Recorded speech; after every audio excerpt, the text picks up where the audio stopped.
안녕하십니까. 대한디지털헬스 학회와 메디칼 타임즈가 함께하는 K헬스 리더를 만나다 시간입니다. 저는 대한디지털헬스 학회 고상백입니다. 안녕하십니까. 저는 김현정입니다. 반갑습니다. 오늘은 플라잉 닥터의 김도연 대표님을 이 자리에 모셨습니다.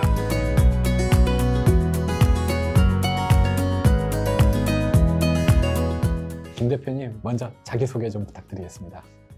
안녕하세요. 저는 신경외과 전문의이자 통합진료 플랫폼인 모비닥을 서비스하고 있는 플라잉 닥터의 대표를 맡고 있는 김도연이라고 합니다.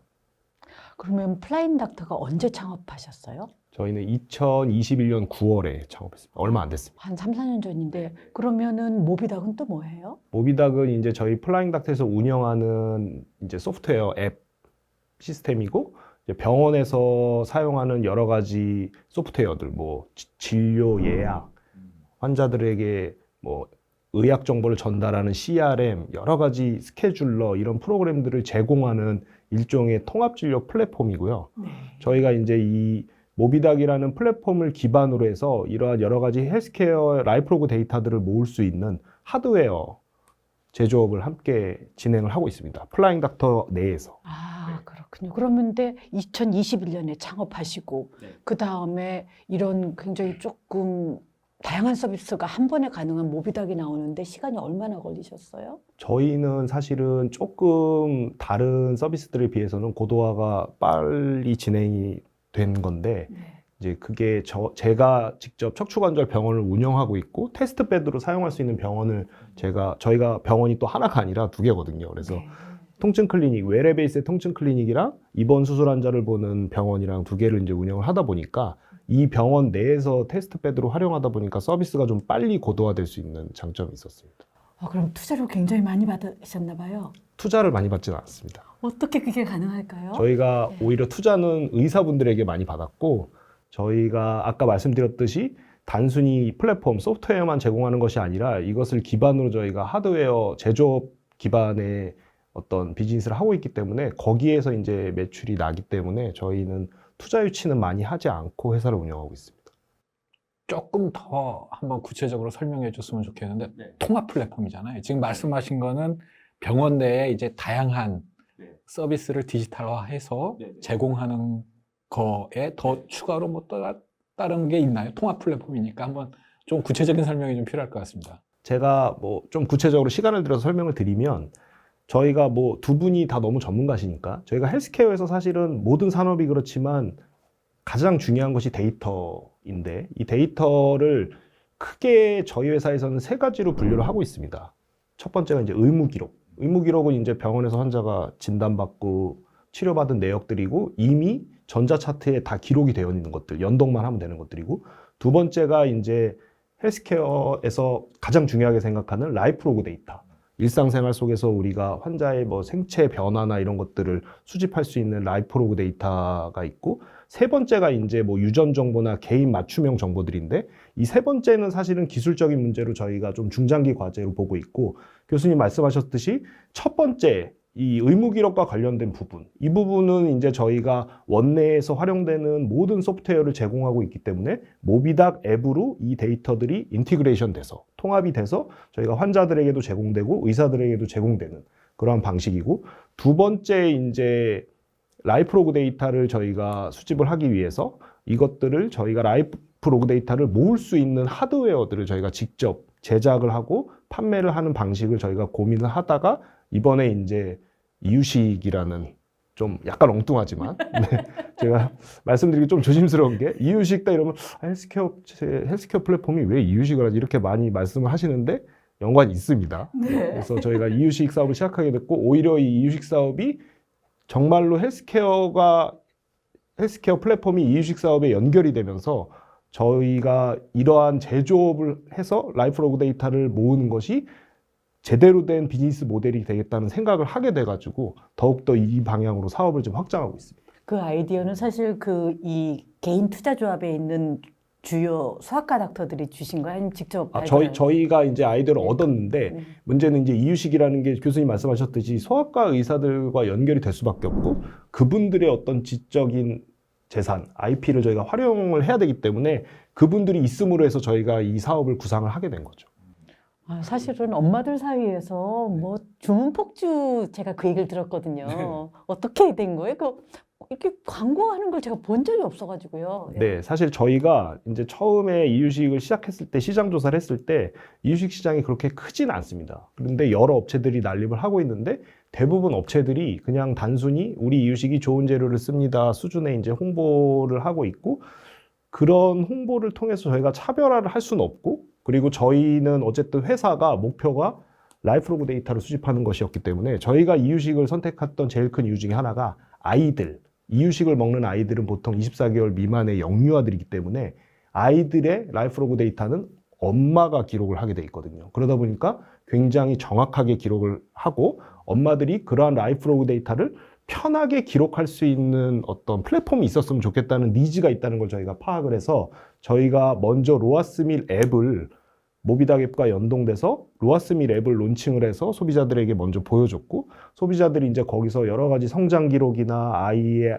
알러지나 이런 음식물 알러지나 여러 가지 아이에 해당되는 라이프로그 데이터들을 거기에 저장을 하고 그 데이터들을 활용을 하고 이런 것들이 질병으로 연결이 되는 경우에는 소아과 의사 선생님을 저희가 또 연결해주고 이러한 과정을 일련의 과정을 거치면서 로아스밀 앱이 굉장히 엄마들이 사용하기에 편한 영유아들의 라이프 로그와 관련된 굉장히 좋은 앱이다라는 입소문이 나면서 저희가 이제 본격적으로 이유식이라는 제조업을 그 로아스밀 앱에 론칭을 해서 시작을 하게 되었고요.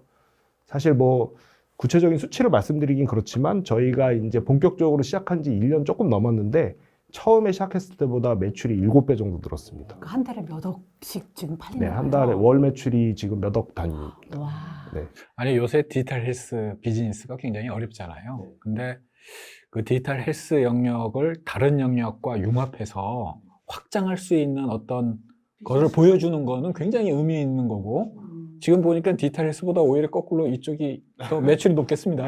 현재는 그런 상태고 어쩔 수 없이 디지털 네. 헬스만으로 사실은 매출 올리기 어려운 거 그쵸. 다 알고 있잖아요. 네, 하지만 예. 거기에서 나오는 너무 양질의 라이프 로그 데이터들이 있어서 저희가 결국은 이 전체를 봤을 때는 헬스케어라는 부분에서는 굉장히 도움을 많이 받고 있습니다. 근데 이게 지금 영유아 이슈인데 네. 사실 제가 지금 지역사회 그 노인 돌봄 쪽에 네. 정말 많이 진심으로 모든 걸 담고 있는데요. 보면 케어가 뭐 100만 가지가 필요한 게 아니에요. 10개 있는데 근데 그 중에서 7, 8의 가중치를 가는 게 먹는 거거든요.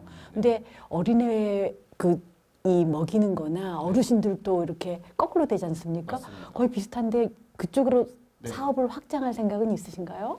사실 제 생각에는 의사 선생님들 생각이 다 비슷하신 것 같아요. 교수님 지금 말씀하신 생각을 정확히 저희 회사에서 하고 있습니다. 저희가 지금 이유식 이 사업이 커지면서 공장을 새로 이제 신공장을 지금 건설 중인데 거기에서는 저희가 노인 시기를 함께 해서 결국은 노인들도 제가 봤을 때는 디지털 헬스케어를 통해서 케어할 수 있는 부분이 굉장히 많기 때문에 노인분들은 이제 직접 거동을 해서 병원에 매번 오고 이러기가 힘드신 경우가 많은데 만약에 노인분들이 이러한 저희가 노인 시기를 통해서 여러 부분들의 경우에 원격으로 노인들을 케어할 수 있는 부분이 있다면은 영유아에서 이러한 관심을 얻고 저희가 라이프 로그 데이터를 얻었듯이 노인분들을 상대로도 이러한 여러 가지 헬스케어 업종에서 좀 확산될 수 있는 서비스들이 많이 나올 거라고 생각을 합니다. 지금 그 비대면 진료 플랫폼을 지향하고 있잖아요.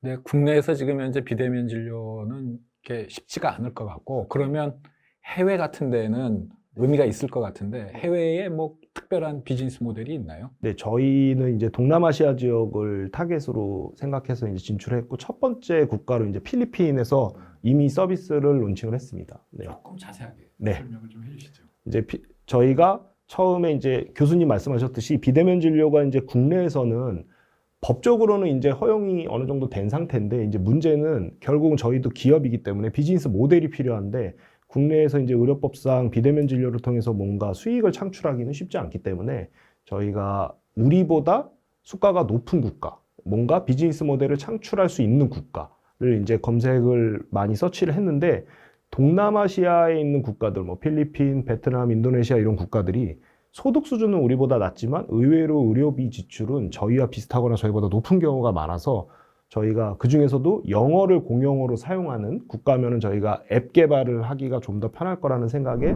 필리핀에 진출해서 저희가 마닐라에 이제 해외 법인을 세워서 모비닥 글로벌 앱을 론칭을 했고요. 필리핀 같은 경우에는 이제 비대면 진료 자체도 일단 합법이고 비대면 진료를 통해서 뭐 구독 모델이나 수수료 모델을 비즈니스 모델로 가져가는 것도 모두 합법이기 때문에 비대면 진료 자체로도 일단은 수익이 나는 게 첫 번째. 그다음에 두 번째는 이제 우리나라는 의사 한 명이 한 의료기관에만 소속돼 있는 게 법으로 규정이 돼 있는 반면에 외국은 거의 대부분 이제 어텐딩 클리닉 시스템이라고 해서 의사 한 명이 여러 의료기관을 돌아다니면서 진료하는 경우가 많은데 그러다 보니까 문제가 의사들의 어떤 스케줄 관리, 환자 입장에서도 내가 진료 예약을 하고 싶은데 이 의사가 오늘 어떤 클리닉에서 진료를 보는지를 잘 보지 못하는 경우가 많이 있습니다. 그래서 저희가 이것을 모비닥 스케줄러 시스템이라는 것을 스핀오프해서 론칭을 해서 지금 필리핀에서 유료 모델로 전환해서 진행을 하고 있습니다. 필리핀 같은 경우는 이게 섬나라잖아요. 네. 그러면 인도네시아도 굉장히 많은 섬들이 구성되어 있어서 네. 지금 갖고 계신 그 비대면 네. 진료 플랫폼이 네. 어쩌면 네.